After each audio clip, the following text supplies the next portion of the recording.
Assalamualaikum warahmatullahi wabarakatuh. Perkenalkan, nama saya Khusnul Fatimah dengan NIM A1C1181039. Nah, di sini saya akan menjelaskan tentang permasalahan yang ada di blog saya. Dan link pada blog saya akan saya tulis di description box pada channel ini.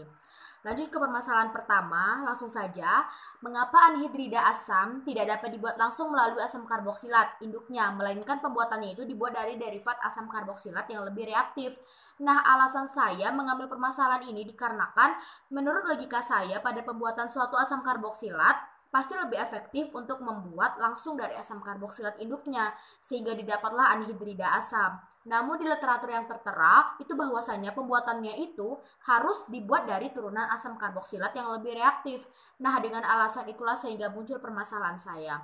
Dan bukti dari permasalahan ini terdapat pada paragraf 3 tentang anhidrida asam. Dan permasalahan ini dijawab oleh saudari Risa Novalina Ginting, dan menurut saya jawaban Risa di sini salah karena Risa di sini menyebutkan bahwa anhidrida asam itu terdiri dari 2 gugus asam karboksilat. Nah, padahal yang telah kita ketahui bahwa anhidrida asam ini sebenarnya terdiri dari 2 gugus asil. Nah, dari jawaban di sinilah menurut saya jawaban di sini Risa ini salah dan tidak mengena. Dan langsung ke permasalahan kedua.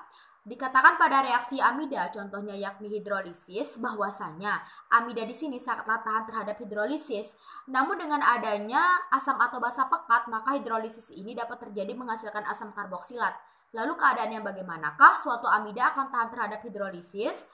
Nah, alasan saya mengambil permasalahan ini karena menurut logika saya pada penggunaan asam dan basa pekat itu malah membuat suatu hasil reaksi dapat terdekomposisi. Namun pada reaksi amida di sini malah penggunaan asam dan basa pekat itu membuat reaksi dapat berjalan. Nah, alasan itulah yang mendasari permasalahan saya. Dan bukti dari permasalahan ini terdapat pada blog saya, itu pada paragraf 5 tentang reaksi amida. Dan permasalahan ini dijawab oleh saudari Susilawati. Dan menurut saya jawaban Susi di sini salah karena penjelasan Susi di sini hanya menyinggung tentang asam dan basa saja, bukan pada kepekatan asam dan basa.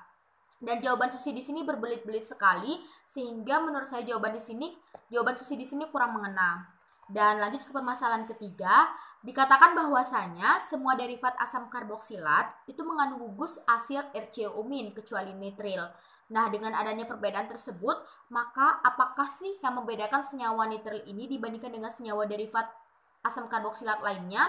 Dan alasan saya mengambil permasalahan ini karena pada derivat asam karboksilat di sini dapat kita lihat seperti anhidrida asam, halida asam, ester itu mempunyai gugus karbonil yakni CO. Namun nitril di sini berbeda sendiri yakni tidak mempunyai gugus karbonil. Sehingga menurut saya dengan perbedaan yang signifikan tersebut, maka pasti nitril di sini berbeda dengan senyawa derivat lainnya. Nah, alasan itulah yang mendasari permasalahan saya. Dan bukti dari permasalahan ini terdapat pada paragraf 7 tentang nitril, dan permasalahan ini dijawab oleh saudari Nabila.